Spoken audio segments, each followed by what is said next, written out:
రేవంత్ రెడ్డి గారు జెడ్పీటీసీ స్థాయి నుంచి వచ్చిన వ్యక్తి ఇప్పుడు ఏకకాలంగా అదే ముఖ్యమంత్రి స్థాయికి ఎదిగిపోయిండు. కానీ ఇప్పటికీ ఆ జెడ్పీటీసీ స్థానంలోనే ఉన్నారు. రేవంత్ రెడ్డి ఫస్ట్ నువ్వు ఆ జెడ్పీటీసీ స్థానాన్ని విడిచిపెట్టి నువ్వు ముఖ్యమంత్రి పదవిలో ఉన్నా అని సోయిలకు రా, ఆ పరిపాలన సాగించు. ఎంతసేపు ప్రతిపక్ష నాయకులను అంటే కాదు, ఆ జెడ్పీటీసీ నాలెడ్జ్ విడిచేసాయి. ముఖాల నుంచి మెదడు స్థానానికి తెచ్చుకొని మాట్లాడు. ఖచ్చితంగా అసెంబ్లీలో అంతా మేధావులే ఉంటారు కదా, పల్లెటూరులో ఉన్నట్లు జెడ్పీ స్థాయిలో ఉన్న వాళ్ళు ఉండరేమో. ఉండరు. అలాంటిదే ఆ పల్లెటూరు నుంచి వచ్చిన జెడ్పీటీసీ స్థాయి తెచ్చి అసెంబ్లీలో మాట్లాడుతున్నాడు. ఆ రన్నింగ్ కామెంట్ చేస్తున్నాడు. ముఖ్యమంత్రి స్థాయిలో ఉన్న వ్యక్తి రన్నింగ్ కామెంట్ చేయడం అనేది ఏదో ఉడుతూచలు ఎగిరినట్టుగా మాట్లాడుతున్నారు రేవంత్ రెడ్డి.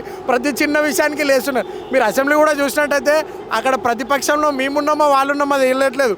వాళ్ళు ఏదో బట్టలు చింపుకొని నొరుతున్నట్టు కనిపిస్తుంది రేవంత్ రెడ్డి. ఇది మొత్తం మనం చూసినట్టయితే అలాంటిది నువ్వు జెడ్పీ చైర్మన్ నుంచి ఫస్ట్ రా, ఇంకా ప్రతిపక్షంలోనే ఉన్నా, నేను పాలపక్షంలో లేను అని అనుకోకుండా మీరే పాలపక్షంలో ఉన్నారు. మేము మాట్లాడేదానికి మీరు మాట్లాడేదానికి పొంతన ప్రజలు గమనిస్తున్నారు.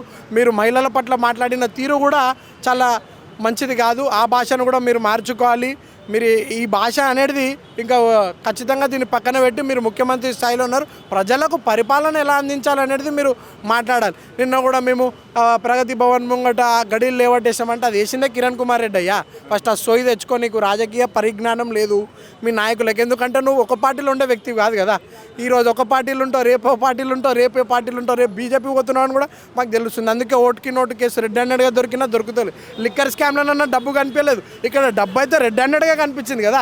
ఇంకెందుకు రేవంత్ రెడ్డిని జైలు వేస్తలేదో మళ్ళీ కేంద్ర ప్రభుత్వం దానికి కూడా సమాధానం ఇవ్వాలి. ఇక్కడున్న ఎమ్మెల్యేలు ఇప్పుడు ఎందుకు ధర్నాలు చేస్తలేరు బీజేపీ వాళ్ళు, దానికి కూడా వాళ్ళు సమాధానం ఇవ్వాలి. ఎంతసేపు మా చీకటి ఒప్పందం అంటే 150 రోజులు కవితక్క జైలు ఉండకపోతుండే.